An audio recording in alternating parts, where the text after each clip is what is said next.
You are looking at the most scrutinized crime scene in modern history, Apartment 5A of the Ocean Club Resort. For nearly 20 years, the world was distracted by a media circus, focusing on the parents and the timeline, but they overlooked the terrifying reality of the environment itself. On the night of May 3, 2007, an unsecured ground floor window and a partially raised shutter turned a family vacation rental into a predator's perfect trap. And the man who recognized that trap was hiding in plain sight just a few miles away. Right now, in a quiet town in northern Germany, an undercover police team is operating in relentless shifts. Their only job is to track the GPS ankle monitor of a single man. In September 2025, he walked out of a high-security prison, completely free. His neighbors are terrified. Protesters have chased him out of his woodland camps, and German prosecutors are absolutely convinced that he is the predator who took 3-year-old Madeleine McCann. But instead of sitting in an interrogation room, he is living among the public. Every day he walks the streets, visits local shops, and lives his life under the watchful eye of a frustrated surveillance unit that knows exactly what he did, but can't touch him. To understand how a prime suspect in the world's most infamous disappearance could be legally untouchable, we have to go back to May 2007, the Ocean Club Resort in Portugal. For over a decade, the world thought Madeleine simply vanished into thin air. But the truth is, a monster was living right next door, a transient drifter in a vintage camper van, a man whose cell phone pinged just yards away from apartment 5A on the exact night she disappeared. Fast forward to 2026. Authorities publicly state they have the man who did it. They have his digital footprint. They have his chilling past. The answer to why he is free lies in a terrifying legal loophole, a catastrophic failure during the first 48 hours, and a ticking clock. This is the 2026 reality of the Madeleine McCann case, and exactly why the prime suspect is still walking the streets.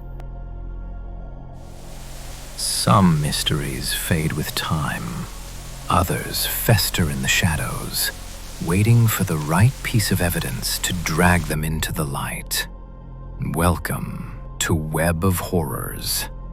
Tonight, we untangle the 2026 reality of the Madeleine McCann investigation and the monster hiding in plain sight.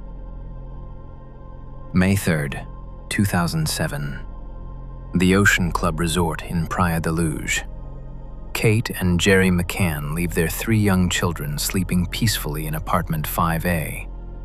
Just 50 yards away, they sit down for dinner with friends, taking turns to check on the kids every half hour. But at 10 p.m., Kate walks into the children's bedroom and discovers the unthinkable. The heavy exterior window shutters have been pried open. The window is slid entirely back. The twins are still asleep in their cots, but 3-year-old Madeleine's bed is empty. In that microscopic window of time, a predator had slipped into the room and abducted her right out of her bed. The realization of an abduction should have triggered an immediate, airtight lockdown. Instead, the initial police response made the situation irreparably worse. No border alerts were issued to Spain for hours. Vehicles were allowed to drive away from the resort completely unchecked.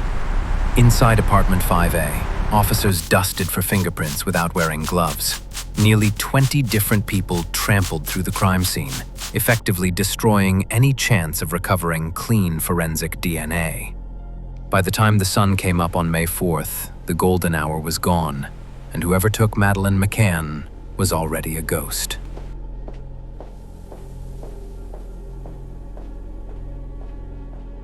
As days turned into weeks, the Portuguese police realized the catastrophic scale of their failure. The crime scene was ruined, and the trail was completely cold. So, instead of looking for a ghost, they looked at the parents. The global media, desperate for a villain, turned Kate and Jerry McCann from grieving victims into public enemies. Tabloids ruthlessly dissected their every move, their lack of tears, their dinner timeline. A massive, orchestrated media circus was built to push one horrifying narrative: the parents did it. The accusations reached a breaking point when British police brought in two highly specialized blood and cadaver dogs, Eddie and Keela. The dogs were brought into the Ocean Club, and inside apartment 5A, they alerted. The Portuguese police thought they finally had their silver bullet. Kate and Jerry were officially named arguidos, formal suspects. They endured grueling, agonizing interrogations while the real predator was still out there. It took nearly a year for the McCanns to be formally cleared, but by then, the investigation was a shattered, irreparable mess. For 13 years, the investigation spun in circles, chasing ghosts. But in 2020, German prosecutors dropped a bombshell that shocked the world. They didn't just have a suspect, they had a name: Christian Brueckner. At the time of the disappearance, Brueckner was a transient drifter with a dark, violent past of burglaries and assaults. A predator hiding in plain sight. He was living out of a distinctive yellow and white vintage VW camper van, frequently parking it in desolate, off-the-grid areas around Praia da Luz. He knew the resort, he knew the routines, and he was watching. Before we can understand the legal chessboard that keeps Christian Brueckner legally untouched today, we must first confront the terrifying reality of who he was in 2007. To understand how he fits the profile, we have to trace his predatory evolution before Madeleine vanished. For years leading up to 2007, Brueckner wasn't just a drifter, he was a violent, sexual predator operating in the same area. He established a sickening pattern, methically observing potential targets, analyzing resort security, and breaking into holiday homes with unsettling ease. He targeted elderly women, using a specific MO involving meticulous stalking and unexpected violence. He wasn't some random opportunist. He was a calculating monster, honing his skills, a predator living in plain sight among the very tourists he was hunting. In 2005, just 2 years before Madeleine's abduction, he committed a crime that chillingly mirrors the capability for horrific violence and careful planning. He targeted a 72-year-old American woman in her own holiday home in Praia da Luz. This wasn't a sudden escalation. It was a demonstration of a monster already formed. Investigators learned he had methodically observed the woman's daily routines for weeks, using a distinctive vintage VW camper van to park near her villa without raising suspicion. He noted when she was alone, when she slept, and exactly how she secured her home. The violence he inflicted was shocking, calculated, and designed to terrorize. This 2005 attack is the key. It proves with absolute certainty that Christian Brueckner was not just capable of this magnitude of crime, but was actively and ruthlessly executing it in the exact same resort town where Madeleine McCann would disappear 2 years later. But it wasn't just his proximity that made him the prime suspect. It was his digital footprint. On May 3rd, during the exact window Madeleine vanished, a cell tower ping placed Brueckner's mobile phone within yards of apartment 5A. He received a half-hour phone call right as the panic was unfolding. And then, he made a move that screams guilt. The very next day, May 4th, as police flooded the town, Brueckner abruptly transferred the registration of his other vehicle, a Jaguar, to someone else's name. A desperate attempt to scrub his ties and prepare to run. Fast forward to September 2025. Christian Brueckner completes a sentence for an unrelated, horrific assault in Portugal. And then, the doors open. He walks out of a German high-security prison, a completely free man. For American and British audiences, this is baffling. How can a man publicly named as the prime suspect in the abduction of Madeleine McCann simply walk the streets? The answer lies in the rigid, uncompromising structure of the German legal system. In the US or UK, a mountain of circumstantial evidence, like his cell phone ping, his history of violence, and his sudden escape, would be enough to put him in front of a jury.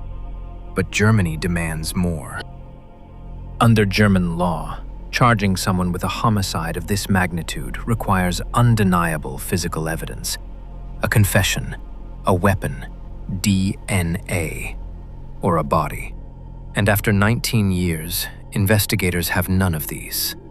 The cell tower data proves he is a liar. His past proves he is a monster. But legally, it does not prove he took Madeleine. Because of this high physical threshold, prosecutors are trapped in a horrific stalemate.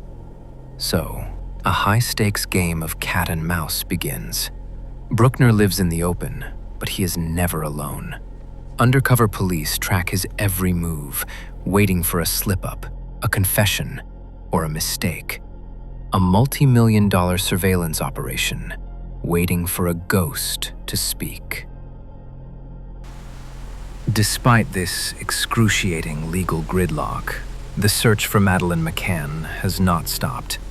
In early 2026, the UK Home Office granted yet another massive funding extension to Operation Grange, Scotland Yard's dedicated task force. Recent intense searches of remote Portuguese reservoirs tied to Brueckner yielded disturbing items, but no definitive DNA. German prosecutors publicly operate under the grim assumption that she is no longer alive. But the British authorities, and Kate and Jerry McCann, refuse to close the book. 19 years later, they are still actively hunting for the single piece of physical evidence that will shatter Brueckner's alibi. Which brings us to the terrifying reality of 2026.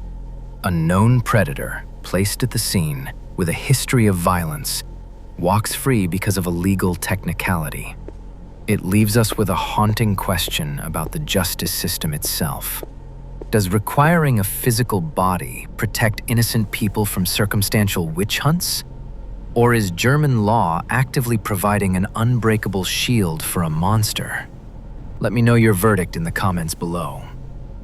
And if you want to see what happens when the walls finally close in and a killer's own fiancé turns him into the police, click the video on your screen to dive into the chilling case of Sandy McKellar. Until next time, stay safe and stay out of the shadows.